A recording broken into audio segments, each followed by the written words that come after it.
Joined now by Governor Newsom. We're in the Emergency Operations Center as these protests continue to rage as Donald Trump has federalized the National Guard. First and foremost, did the National Guard need to come into California? Of course not. He flamed the fires.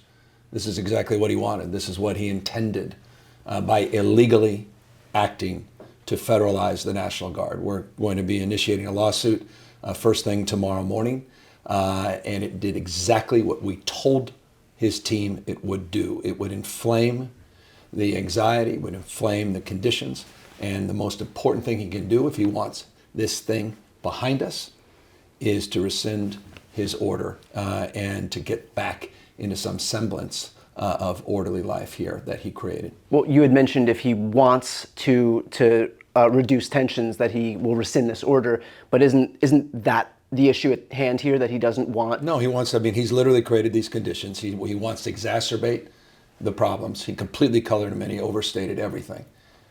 He knowingly went in a reckless way, did something that's almost without precedent in our lifetime. Unconstitutional, illegal, immoral, because he knew full well what would persist on the ground. His team knows that as well. And that's exactly what this is all about. This is Trump's mess. He created it. He knew full well what would happen if he did this. He offered no support, no counsel, no advice, no other consideration. He just acted in an immature manner in order to create the kind of problems that people are now witnessing on the streets. To what extent do you think it was a coincidence that in the aftermath of a week that was just rife with bad news for Trump as it relates to his relationship with Elon, his falling out with Elon, the budget bill obviously being on thin ice, that suddenly he finds a blue state that is just an easy punching bag for him? It's the state of California, and now we have federal troops 100%. Here. It's all about news cycles. 24/7, it's about weekly news, whatever he can to distract, to continue. Disastrous economic policies, calamitous economic policies potentially. Even his biggest sycophant in the country, Elon Musk, said likelihood of a recession in the second half of the year. Massive debt and deficits.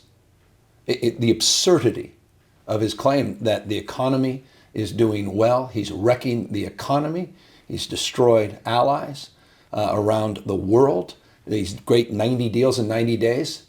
Nothing about this president and this presidency is working. The Ukraine war, it's getting worse, not better. It's the theater of the absurd. And so of course he comes in, but this is different because this puts American lives at risk, puts the lives of American citizens at risk, and puts the lives of law enforcement at risk. And he's knowingly flaming these fires. He's lit the match, and he knows exactly what he's doing. He's created this spectacle, and he's got to clean it up. And if he can't clean it up, we'll clean it up. And that's why we're down here at the EOC. We have 175 CHP officers out there that know exactly what they're doing, that are organized and mission tasked to support in a mutual aid local law enforcement. You've got these young kids that don't know necessarily what they're doing because they haven't been appropriately mission tasked as it relates to the federalization of their deployment. There's only a few hundred of them because they can't even figure out what to do with the other 1,700 because this is so disorganized. Right. So it's a serious moment. It is a constitutional moment in this country. We have an immoral president acting illegally and unconstitutionally, and I hope people wake up to what the hell is going on right now. And so logistically speaking, when you've got the California National Guard and when you've got the federal National Guard both coming into Los Angeles, who takes priority? What happens to these folks who are actually on the ground? Well, we've had a remarkable relationship with our National Guard. Over 3,000 or so went through a rotation to protect folks here post the fire. And they were well received, right, and embraced. They were mission tasked. They went through an appropriate process working with local law enforcement, the cities and the counties and the community leaders, and they were engaged and effective. As it relates to the deployment right now, there's no state National Guard that have been requested by local law enforcement because they had adequate resources. And Donald Trump knew that. His chief of staff knew that. They didn't care about that.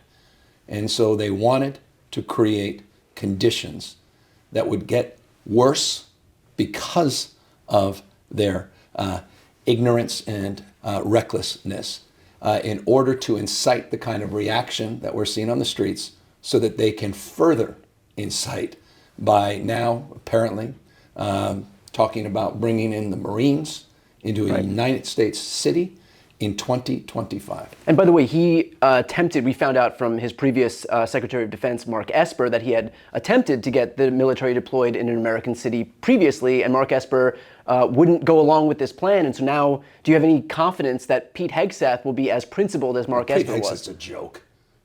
He's a joke. Everybody knows it. So in over his head. What an embarrassment. That's just guy's weakness masquerading as strength. I don't even know he masquerades as strength. I mean, serious moment. I mean, this Human guy, these guys, it's the band of misfits. Yeah. It really is. This is serious. The people's lives are at stake. The reputation of this country is at stake. Great American cities and states. It's not just, this is a preview for things to come.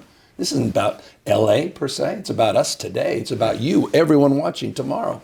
I promise you. I mean, this guy's unhinged. Donald Trump is unhinged right now. And this is just another proof point of that. In your last conversation with Donald Trump, which I believe was in the last 24 hours, how did that conversation go? What did you say to him? What did he say to you? He never brought up the National Guard. Stone cold liar. Said he did. Stone cold liar. Never did. Didn't even really want to talk about LA. Out of respect to the presidency, that 20-minute conversation, I won't even get into things he actually wanted to talk about. But it wasn't about any of these things. Now he's making it all up. This is past practice, is what he does. So it's a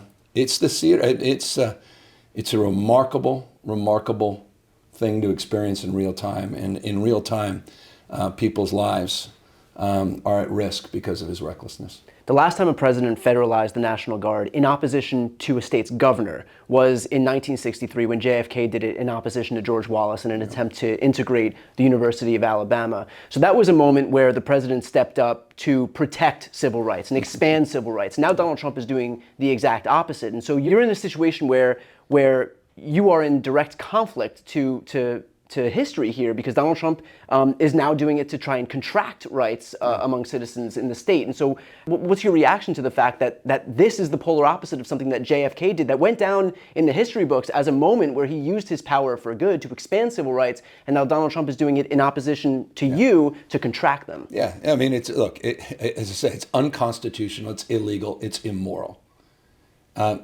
We've deployed the National Guard on multiple occasions in the past. We have National Guard down at the border, mission tasked appropriately to address the issue of fentanyl interdiction, drug interdiction, working in partnership with Border Patrol, have been for years and years and years. Thousands were deployed here after the fires and during the midst of the fires to help support public safety. We used thousands of our National Guard to address the issue of public safety during the George Floyd riots.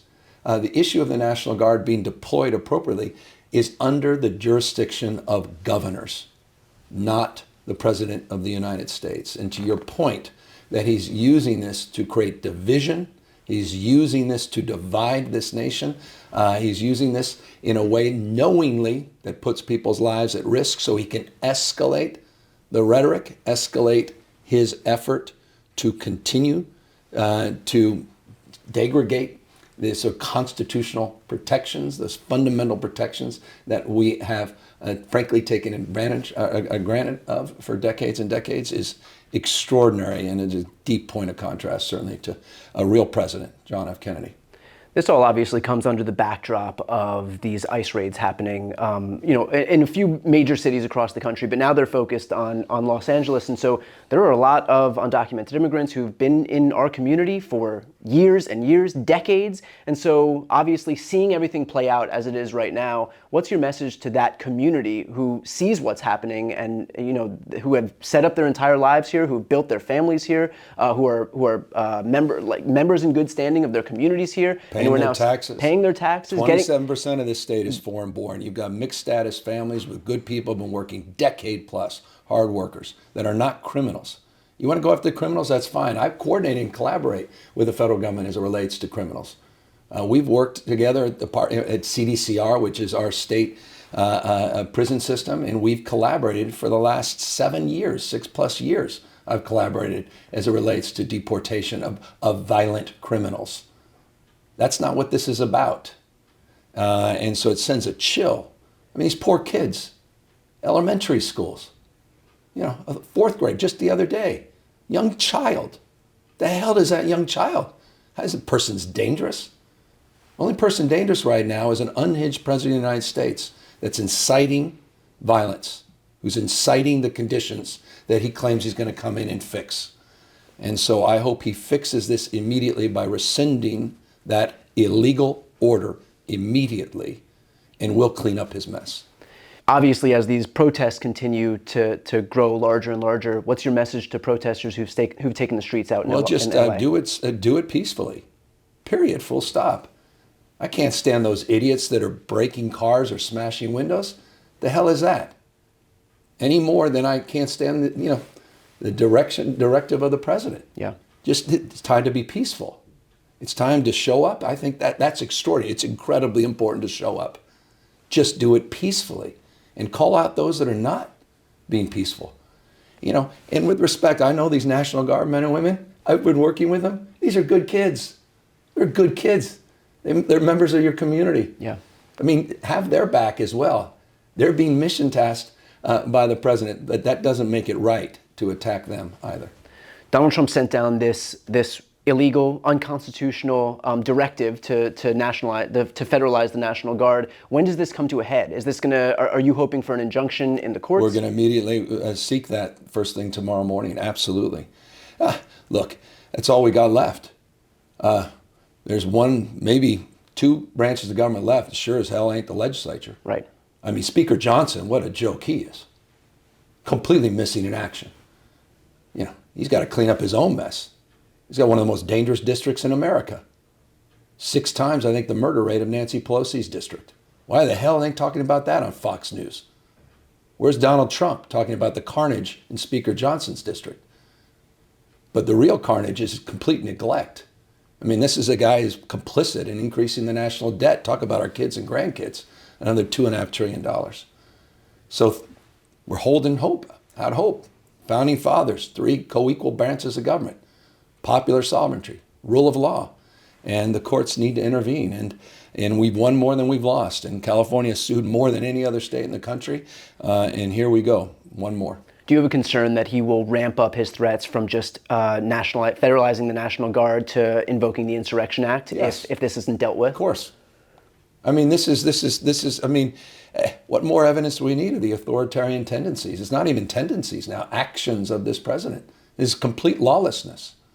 Threatening impeachment of judges that disagree with him, going after knowledge broadly, the cultural purge, institutions of higher learning. It's the conveyor belt for talent. It's the reason this country is so is successful as it is. He's coming after books and knowledge. He's rewriting history, censoring historical facts. I mean, Hexic's so weak, he can't even allow the kids at West Point to read books from, Toni Morrison. Yeah. He's I mean, it's a serious moment in America, and we've got to assert ourselves, and we are asserting ourselves, and we're just not going to stand for this. You mentioned before that you'd spoken with Donald Trump on the phone. What he said you guys spoke about is obviously different from what you actually spoke about, and so he has every intention of stone cold liar. He has every intention of not acting in good faith as it relates to speaking with you in private versus speaking with you in public. And so if he's going to litigate this thing in the press, what is your message to him in light of what he's doing right now? Tell the truth. Own up to the truth. But what the hell is that? Advice to Donald Trump to talk honestly and truthfully? He's a stone cold liar. I respect the presidency. I've tried to have an open hand with him. Tried to work with him. You can't work with Donald Trump. You can only work for him. And I refuse to work for Donald Trump. We'll leave it there. Governor Newsom, appreciate your time. Thanks, man.